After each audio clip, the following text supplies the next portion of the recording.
마이크 테스트 마이크 테스트 원투 원투 마이크 테스트 마이크 테스트 원투 원투 마이크 테스트. 좋습니다. 여러분 반갑습니다. 대구 타이거입니다. 오늘은 22년도가 아니고 21년도 12월 9일자 날짜에 이제 출산율 관련해서 강의를 시작하겠습니다. 기존에 지금까지 제가 계속해서 여러분들한테 이야기를 해왔던 현재 대한민국의 국적 포기자율, 그리고 앞으로 닥쳐올 저출산의 문제, 고령화의 문제. 결국은 고령화라는 것도 결국 저출산 때문에 일어나는 현상 중 하나죠. 애들을 더 이상 생산 가능 인구수나 애들이 좀 더 줄어드니까 결국 거기에 대한 퍼센테이지가 줄어드니까 결국 고령화가 되는 거죠. 어쩌면 또 높아간다 이렇게 말할 수도 있긴 하겠지만, 아무튼 시작하겠습니다.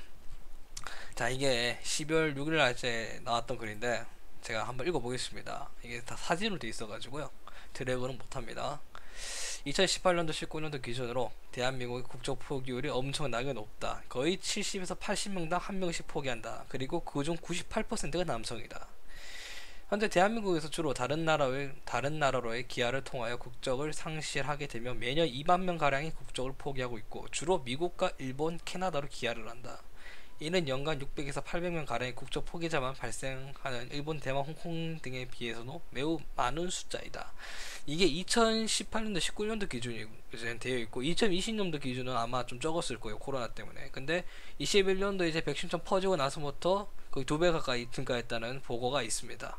현재 이거는 18년도 19년도 기준으로 좀 나타나 있는 거네요. 한국이 월등히 높죠. 2013년 기사 이렇게 나오네요. 10만 명당 국정 포기자 수, 뉴질랜드 4.5명, 홍콩 25명, 대만 150명, 우리나라 것만 보죠. 한국 1680명, 압도적입니다. 2018년도 10월 26일 국적 포기자 올 들어 3명 넘었다. 최근 10년 사이 가장 많은 수치다. 21년도 이 말이 또 나왔었죠, 여러분. 제가 저번 강의에서 말씀드렸습니다.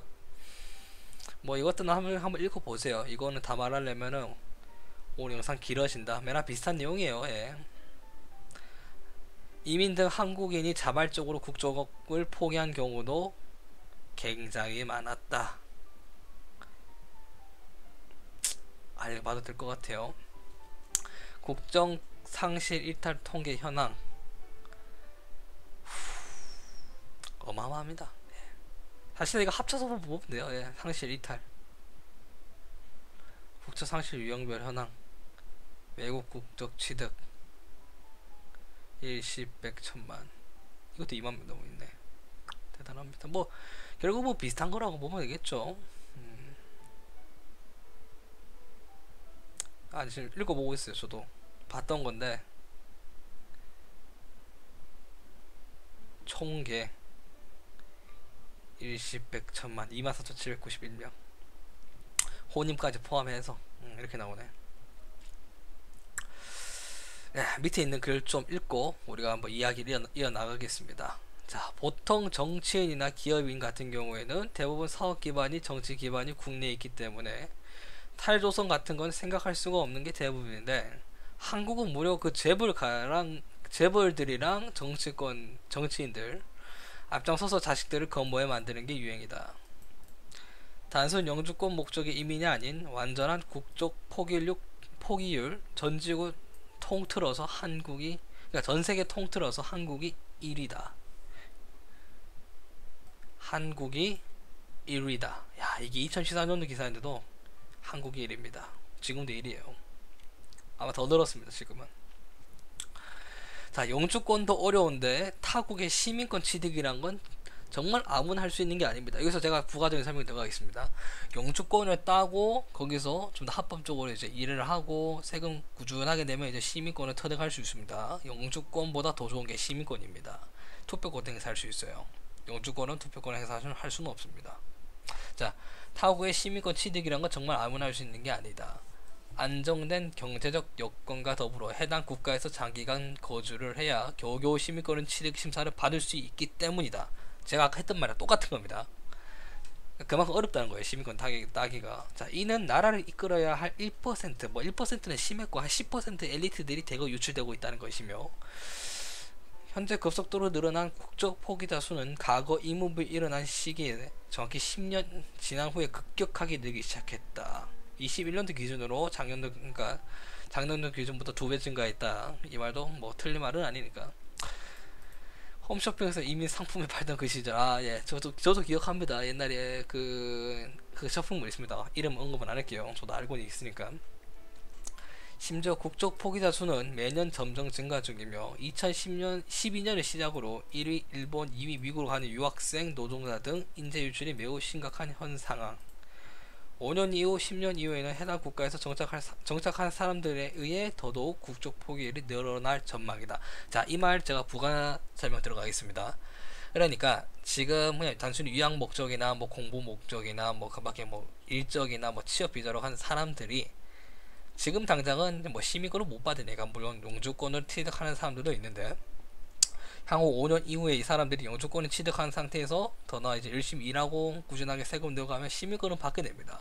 그러니까 이 시민권을 받으면서 한국 국적이 필요가 없죠. 그리고 우리나라도 뭐 이중 국적 허용은 안 하고 있기 때문에 뭐 솔직히 뭐 포기 하나 많아인데 사실상 그러니까 이런 사람들이 정작 한국에 안 들어오니까 결국 국적 이탈이죠. 왜냐면은 이중 국적 때문에 한국 국적을 포기를 해야 되니까. 내가 만약에 자 예를 드는 겁니다. 제가 미국 가서 영주권을 따고 시민권을 땄어요.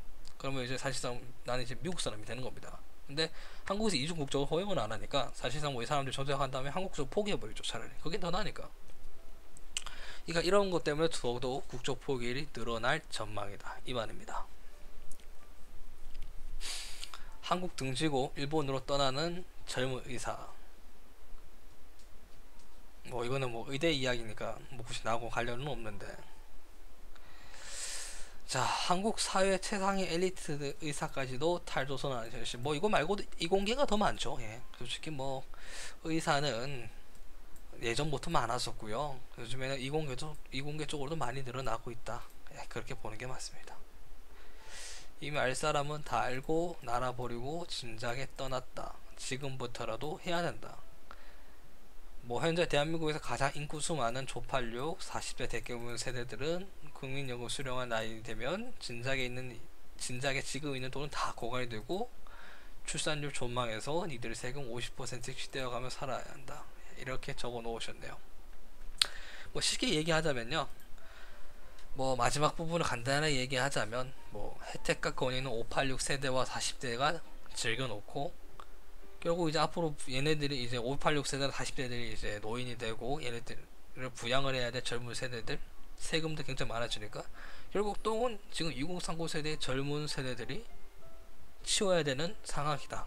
예, 간단하게 말하면 이 말입니다. 그리고 제가 한 가지 말씀을 다시 드리자면 실질적으로 우리가 통계를 잡고 있는 것도 조금 잘못된 게요. 해외에서 장기 체류하는 사람들은 여전히 한국 국적을 가지고 있는 사람도 있어요. 근데 이런 사람들은 사실상 우리가 한국 거주하는 게 장기간 한국 거주를 안 하면은 사실상 우리가 빼버리는 게 맞아요. 근데 통계에서는 아직까지 이걸 잡고 있진 않아요. 실질적으로 말씀드리자면 진짜로 1년에 뭐 한 번 올까 말까 아니면 2번 올까 말까 하는 사람은 아직까지 한국 국적 가지고 있다고 국적 포기자나 뭐 이탈자는 안 잡고 있어요. 통계에서는 안 잡고 있어요. 근데 최근 들어와서는 법이 바뀌었으니까 이제 이중 국적이 허용이 안 되는데, 아마 근데 또 이것도 다른 것도 있어요. 뭐 후천적인 요소나 뭐 선천적인 요소나 뭐 법에 따라 좀 다니는데, 뭐 후천적으로 뭐 이제 미국 영주권, 뭐 시민권, 그러니까 시민권을 딴 사람들은 뭐 법 조항이 있는데 제가 알기로는 뭐 사실상 이것도 크게 의미는 없고요. 뭐 나중에 이런 사람들이 나중에 그 법으로 좀 문제되면 국적을 포기하면 나중에 다 잡히는 거니까 상관은 없는데, 결국 내가 말하고 싶은 거는 사실상 뭐 1년에 뭐 한국에 한두 번 오는 사람들, 이런 사람들 아직까지 우리가 국적 이탈이나 뭐 국적 포기자 잡고 있진 않아요. 물론 이 사람들 국적 포기는 안 한 거니까. 근데 그런 사람들이 10년 20년 넘게 해외에 살고 있으면서 한국에는 뭐 한두 번 정도 들어오는 정도 1년에. 그래서 우리가 이런 사람들까지 사실상 빼버린다면은 우리나라에 실질적으로 거주하고 있는 사람들이 얼마나 될까? 생산하는 인구수 자꾸 떨어진다고 이렇게 우리가 통계를 냈을 때 그래서 최근에 법무부에서 뭐 여기 관해서 뭐 다시 새롭게 뭐 통과를 했다 그러는데, 뭐 제가 자료 받은 건 자료가 공표된 건 별로 없는 걸로 알고 있고요, 제가 알기로는. 그래서 뭐 그런 것들 다시 조사하고 뭐 하고 보니까 뭐 실질적으로 국적 이탈자나 뭐 포기자, 그런 사람들이 뭐 두 배 가까이 증가했다고 하잖아요. 21년도 들어가지고 그냥 그 조사를 하면서. 그러니까 그런 것들이 우리가 모르는 사이에 굉장히 아직 남아 있는 것도 있고, 통계 안 잡힌 사람들도 있고. 그러니까 얘네들이 뭐 내가 이렇게 확실하게 말은 또 못 드리겠는데, 제가 말씀을 드리고 싶은 거는 굉장히 많이 늘어나고 있다라는 부분이고, 여전히 2만 명 넘게 잡히고 있다라는 부분도 우리가 간과하면 안 된다라는 겁니다. 그러니까 지금 솔직히 이 부분에 제가 언급을 해야 될 것 같아요. 하지 말라 그랬는데 그냥 제가 언급을 할게요. 여러분도 아셔야 되니까. 사실 지금 뭐 젊은 남성들이 부족을 하니까 다시 출산율도 떨어지고, 거기에 따른 저는 항상 입장에서 말씀을 드리는 게, 난 차라리 이럴 거면 그냥 모병제 하라고 해요. 진짜로 그냥 모병제 하는 게 맞아요. 늘 말씀을 드렸지만 애들이 부족하고 병력 자원이 부족을 하면은 결국 이것들을 끌어올 방법을 생각한다면 모병제 말고는 없어요. 우리 아무리 생각해봐도. 그렇다고 니들 말대로 여성을 징병할 건 아니잖아. 그죠? 그러니까 나는 솔직히 명쾌한 해답을 항상 드리지만, 니들이 뭐 지금 현재 징병제에서 뭐 앞으로 애들 부족해진다고 얘네들 더 끌어들이려고 뭐 예비군도 다시 넣으려고 한다니부터 시작을 해서, 군대 복무 기간을 늘린다는 부터 시작을 해서 여성 징병제까지 막 그런 말도 안 되는 헛소리들이 많이 나왔잖아요. 그럼에도 우리가 사실 명쾌한 답을 못 냈어요, 결론적으로. 근데 우리들이 원하는 거는, 계속해서 모병제를 하는 이유는 차라리 그냥 이걸 직업화 시켜서 정예화 시키자라는 게 더 낫다라고 말씀을 드리는 거예요. 자, 제가 기본적으로 제가 모병제를 찬성하는 이유는 한 대표적으로 뽑아보자면 두 가지가 있는데, 지금 저도 그 세대, 지금 이 세대의 피해자고 군대 징병제의 피해자지만, 미리 말씀을 드리지만 우리 세대 때는 그냥 이걸 당연하게 즐겼어요. 당연하게. 근데 오늘날 해보니까, 사회에 나가보니까 이제는 군가 선천조도 사라졌고, 뭐 공기업이나 공무원 들어간 것도 이제 군대 경력도 의미가 없어져 버리니까 우리가 이게 답이 안 보인다라는 거예요. 우리가 군대 징병제 가서 여성이나 남성이나 기본적으로 사회 진입 속도가 2년 가까이 차이가 나는데, 이걸 그냥 묵인하고 남성복해서 손해만 보라는 거잖아요. 그러니까 내가 이해가 안 된다 말씀을 드렸던 거예요. 그리고 이것만 뭐 있습니까? 군대 끝나면 예비군도 8년 가야 되잖아요. 거기서 끝나면 또 뭐합니까? 뭐 내가 뭐 여기까지 얘기하자는 건 아니고, 민망이도 남아 있으니까 뭐 거기까지 이야기하려고 했던 건 아닌데, 물론 민망이는 뭐 그냥 간단한 거니까 뭐 굳이 언급만 안 해도 되지만, 내가 말하고 싶은 거는요, 결론적으로 여기에 대한 몰빵을, 시간을 뺏기고 돈 뺏기고 그런 것들이 남성들이 지금 되고 있는데, 우린 거기에 대한 보상이 주어지지가 않았어요. 그렇다고 내가 뭐 여기에 대해서 뭐 보상을 해달라는 건 아닙니다. 예, 저도 솔직히 거기에 대한 보상을 바라자고 이런 말을 하는 건 아니에요.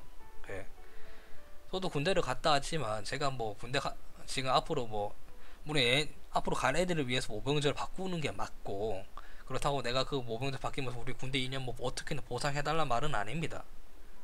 그냥 앞으로 미래 세대들이 피해를 안 봤으면 하는 상황에서 이런 말을 하는 것 뿐이에요. 그리고 얘네들도 앞으로 선택권이 생겨야 되고, 우리들이 살아보니까 이 사회적 격차가, 예전에는 뭐 남성과 여성의 뭐 취업이나 그런 거 부분에 대해서 차별을 뒀으니까 괜찮았는데, 우리 때는 그런 게 모호해지는 것 때문에 정작 우리 세대들, 젊은 남성들이 피해를 보고 있다는 거예요. 그러니까 이런 것들을 없애려면 우리가 최종적으로 가야 되는 건 모병제라는 건데, 그러니까 지금 우리 같이 좀 생각 끼어 있고 젊은 놈고 좀 생각 있는 놈들은 모병제를 이야기를 많이 해요, 나처럼. 그러니까 결국 내가 최종적으로 원하는 거는 우리 같은 세대의 피해자가 나오질 않길 바라는 거고, 근데 지금 정치권이나 뭐 사회 풍으로 봐서는 안 바뀔 것 같으니까 우리가 그냥 니들 보고 떠나라는 거예요, 이 나라를. 그러니까 계속해서 증가하잖아요. 저도 뭐 저도 뭐 여러분들한테 제가 뭐 무조건 떠나라 뭐 그래야 뭐 한국 너희들이 미래가 있다 이런 식으로 말을 하는 건 아니고요. 그냥 내가 살아보니까 지금 이대로 가면은 정말 답이 없는 현실이 보이는데 이게 나오잖아요. 다 기록돼서 지금 통계 자료 다 나오잖아요. 이게 제가 뭐 따로 언급할 필요 없어요. 다 기록이 나와 있잖아요. 지금 제가 수십 번 이야기했던 거예요. 제가 수십 번 이야기했던 거. 그러니까 우리가 이제 여기에 대해서 논의를 해야 되는데 언제까지 이게 뭐 모병제를 하기엔 돈이 없다 뭐 현실적으로 안 맞다 이럴 게 아니라 앞으로 이런 부분들을 바로바로 해결을 해야 되는 시점까지 왔음에도 불구하고 우리들이 망각을 하고 있는 거죠. 그러니까 징집률도 막 100%, 98%, 99% 한다고 하지 않습니까? 심지어 하루 신병이 안 들어가지고 하루 근무를 2번 서는 애들이 있대요. 피곤하잖아. 그래 되면 누군가 없으면 일이란 게 그렇잖아요. 내가 안 하면은 누군가 안 하면은 내가 해야 되고 내가 안 하면은 그걸 또 다른 사람이 해야 되는데 일이라는 거는. 그러니까 지금 제가 항상 말씀드리지만 진짜 우리나라는 너무 모순적이에요. 법도 그렇고 정책도 그렇고. 그러니까 그 모순적인 게 유지가 될 수 있었던 이유는 딱 하나에 명쾌하게 나와요. 이건 아무도 부정 못할 거예요. 젊은 남성들이 피해를 받잖아요. 얘네들이 희생을 하잖아요. 근데 지금까지 사회에서는 거기에 대해서 여성과 남성 어느 정도 차별을 뒀으니까 가능했는데 이제는 그게 아니잖아요. 그러니까 모호해진 상태니까 이것도 결국 모순적이 돼버리는 거지.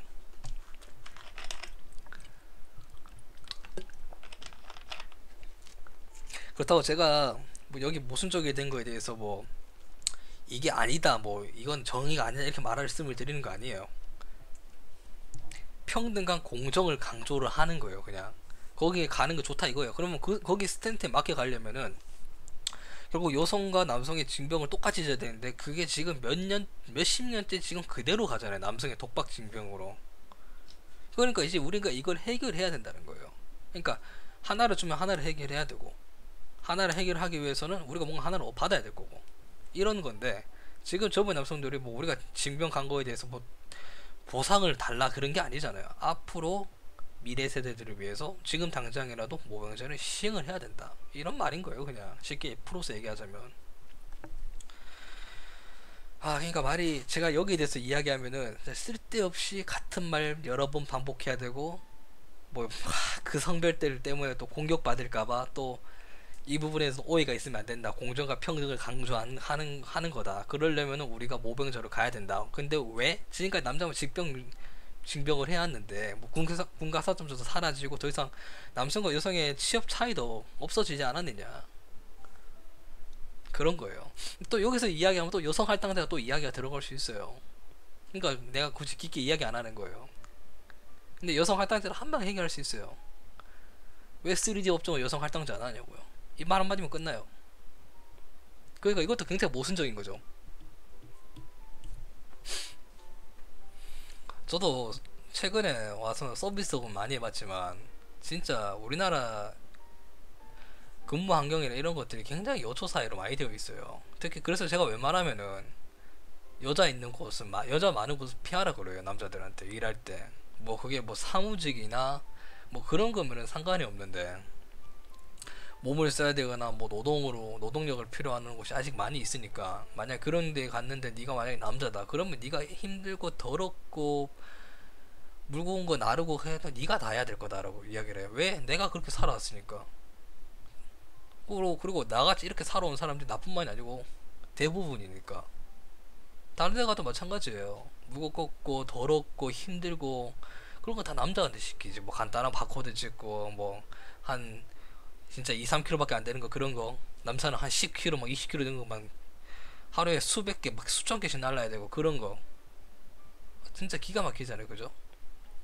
그러니까 그런 사회가 많이 만들어져 있어요. 이 나라 시스템 자체가. 그러니까 모순적이라는 거예요. 그러면서 임금의 차이가 또 없어요. 현재 들어서 옛날에는 임금 차이도 없었는데 지금은 그 임금 차이가 없어요. 재밌죠? 그러니까 이상하다는 거예요. 왜? 니들이 자기 속에서 공평과 평등을 주장했었으니까. 근데 기본적으로 사람이 일이 다른데 정작 무겁고 더럽고 이런 건 남자가 다 해야 되고 얘네들은 쉽고 가볍고 막 하는 거. 이렇게 갭 차이가 나는데 월급은 또 같아야 돼. 그러니까 이게 안 맞다는 거예요. 갭 차이가 굉장히 심하잖아요. 그러니까 모순적이라고 말씀을 드리는 거예요. 그러니까 제가 말씀을 드리고 싶은 거는 이게 우리나라는 바뀔 조짐이 안 보인다는 거죠. 그러니까 얘들이 떠나는 거예요. 모순적이니까. 상위 1%갈 필요도 없어. 이렇게 잡는 게 맞는 것 같아.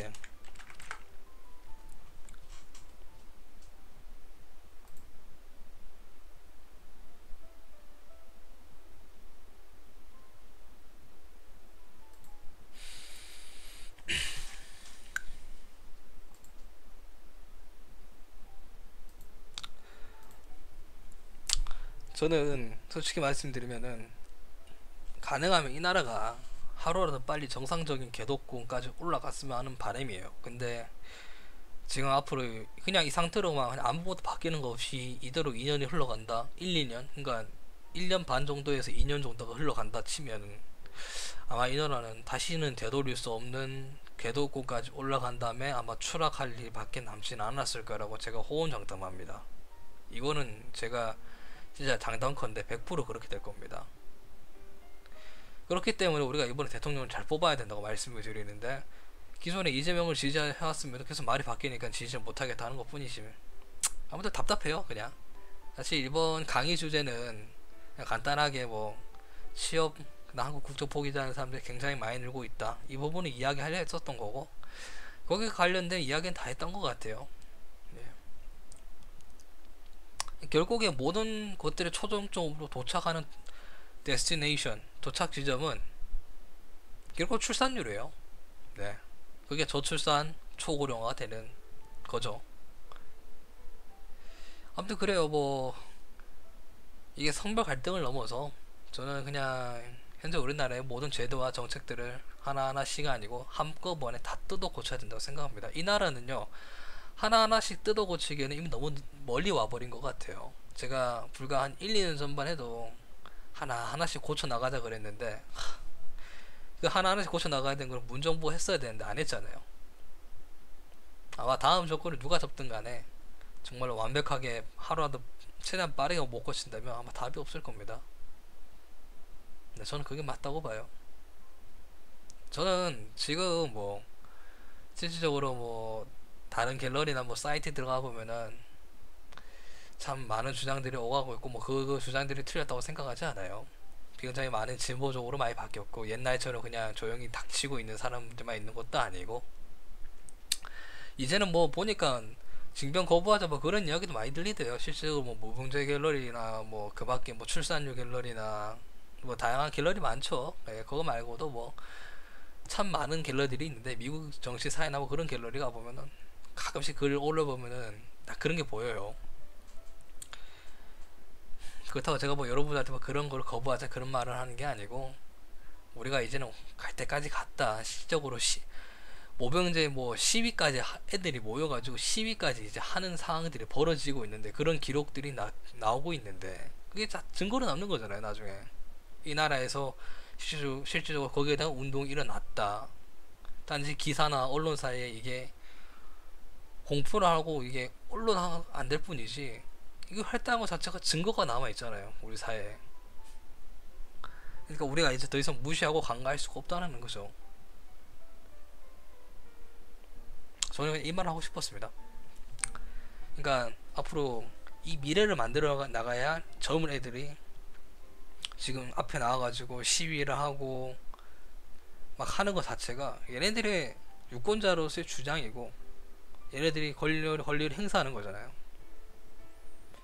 그러니까 제가 사실 이게 나중에 치안 문제도 이어질 수 있고 경제 문제로도 이어질 수 있고 참 많은 것들이 이어진다는 게 결국 이게 다 통틀어서 정치라고 또 얘기할 수도 있는데 저는 그런 것들이 나쁜 쪽으로 제발 안 가길 바라는 뿐입니다. 네. 그러니까 그런 운동들이 일어나고 있고 이게 우리가 그냥 무시하고 지나갈 게 아니라는 거죠. 정말로 나중에 이걸 지금까지 무시를 해오니까 현재 이 말도 안 되는 출산율이 만들어진 건데 과연 얘네들의 이거를 또 생각과 이거를 또 무시하면은 야, 이 나라는 어디까지 갈까 싶어요. 사실 이 부분도 살짝 언급을 해야 될 것 같은데, 지금 이 부분은 나중에 언급합시다. 예. 아무튼 이제 끝낼게요. 영상이 너무 길어지니까. 만약에 정말로 또 나중에 진짜 정치인이 딱 한 명 있으면 이런 거나 물어보고 싶어요. 니들의 목적이 무엇이냐? 나는 솔직히 말하면 지금의 2030 세대 젊은 세대들한테 어떻게든 결혼해서 애 낳고 하면은 집 주고 생활비 주고 그렇게 해주고 싶다. 그게 유일한 길이니까. 근데 이게 만약에 출산율이, 솔직히 이런 출산율은 누군가 의해서 의도적으로 만든 게 아니면 이런 출산율은 나올 수가 없다. 역사적으로 처음이다. 그러니까 누군가 이런 걸 의도한 게 아니라면은 이런 저출산은 될 수가 없고, 만약에 이걸 의도했다면 그 의도한 사람들의 목적이 무엇이냐라는 거죠. 진짜 이 대한민국의 나라를 그냥 무작정 다문화 사회로 만들어서 아무런 준비도 안 돼 있는 상태에서 다문화 상태로 만들어가지고 그냥 뭐 대한민국에서 단일 민족이 대한민국들을 끌어내고 뭐 죽게 하고 벼랑 끝으로 내몰아서 죽게 한 다음에 이 다문화 애들 끌어들여서 이 나라 자체를 그냥 다인종 국가로 만들려고 하는 것인지, 그러니까 니들이 바라는 게 이런 목표였던 건지. 근데 니들이 만약 이런 목표를 했다면은 완벽해. 진짜 계획은 진짜 완벽해. 근데 이렇게 되면 진짜 치안이 개박살나고 있다는 게 보여요. 실질적으로 우리가 외국인들 마약 사건도 굉장히 많이 늘어나고 있고, 강도 살인 사건 이런 것도 굉장히 많이 늘어나고 있습니다. 그래서 저는 이런 것들을 보면서, 이번에 여경 사건도 보면서 참 이번 여경 사건이 제일 컸던 것 같아요. 진짜 우리나라에서 만약에 그런 것들이 나중에 정말 총도 막 총기 사건도 막 오고 할 수 있는 그런 사회가 만들어지면 과연 우리나라가 적절하게 대응을 할 수 있을까? 근데 이번 여고 사건에서 그렇게 못한다는 게 나왔잖아요. 당장 칼 가지고 막 그렇게 돌아다니는데도, 그러니까 바로 눈앞에 있었는데도 제한 못하고 도망가고 있는 그런 사건이 우리 눈앞에 펼쳐졌는데, 앞으로 치안이 개 박살날 게 뻔히 증거로 드러나고 있는 현재 상태에서 계속해서 난민과 이민을 받는 게, 받아서 다문화 국가로, 다인종 국가로 가는 게 정말 맞는 것인지, 다문화 다인종 국가로 가는 게 맞는 것인지, 그러니까 우리가 여기에 대해서 한번 생각을 해봐야 되지 않을까라는 생각을 합니다. 정말로 우리가 미래의 안전과 평화를 위해서 가는 지금 이 방향이 맞는지 또 생각하고 또 생각해야 되는 게 맞지 않을까요? 저는 그렇게 생각합니다. 그리고 실질적으로 우리나라에 다문화 들어오는 비율이 선진국 인간들은 별로 들어오진 않고 전부 동남아나 조선족, 필리핀, 뭐 베트남, 미얀마 이런 애들만 들어오지. 실질적으로 이쁜애, 뭐 제가 흔히 말하지만 중국에서는 백인 양자를 막 돈 주고 데려온다잖아요. 참 그런 거 보고 대단하다 생각했었습니다. 여기까지 하도록 할게요. 아디오스.